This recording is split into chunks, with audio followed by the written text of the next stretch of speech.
Jesús, ¿qué le dirías a alguien que siente que ha fallado demasiado? Que el amor de Dios es más grande que cualquier error.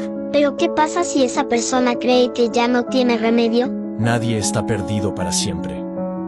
Mientras haya vida, hay oportunidad de cambiar. ¿Y si siente que ya nadie confía en él? Que empiece por confiar en Dios. Él nunca rechaza a quien se acerca con un corazón sincero. ¿Y si tiene miedo de intentarlo y volver a fallar? Todos caen, Tomás.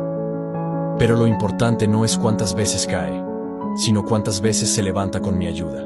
¿Y si no sabe cómo arreglar su vida? Un paso a la vez.